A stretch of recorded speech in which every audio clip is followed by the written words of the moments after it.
is yung sa John chapter 15 verse 5. Okay? Let me read yung portion of it. Sabi ni Jesus Christ, this is mismo si Jesus Christ ang nagsasalita.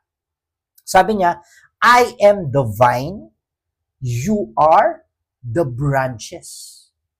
Sa Tagalog, sabi niya, ako ang puno, kayo ang mga sanga. Okay? Now, tingnan mo mga kapatid, if you can see, sa atin kasi syempre nakikita nating puno is yung puno kasi yun naman nakita natin. Pero in the mind of Jesus Christ, ang nakikita niya dito, yung vine, no? Yung puno ng ubas, para mas maganda. Kasi ang puno ng ubas mahaba, no?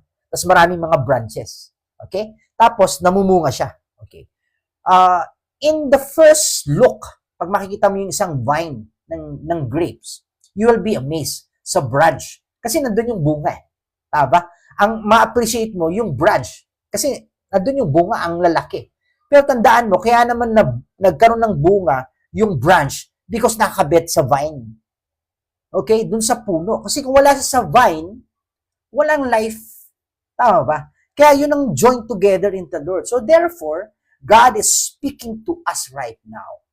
Because Christ is in us, His Spirit is now living in us, one with us, mga kapatid, in our spirit. Therefore, God is speaking to your life and to my life that we can bear much fruit. We have the capacity, mga kapatid, and the ability, in the sense, mga kapatid, to bear much fruit because we are connected to the vine, sa puno.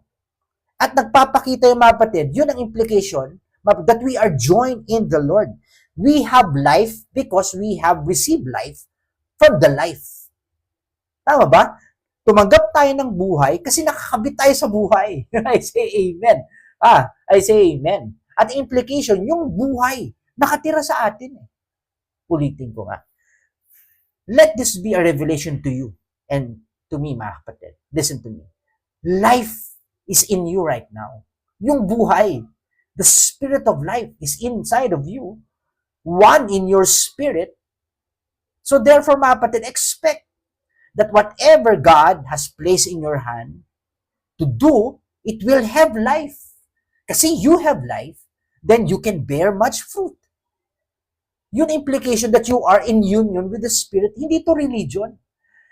The Spirit of God will never make you religious. Believe me. No. I have read the Word of God, mga kapatid, and I've seen through the Holy Spirit His work.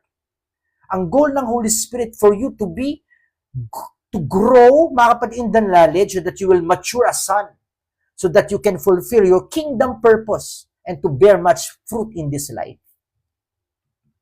Oh, I say amen. I say amen.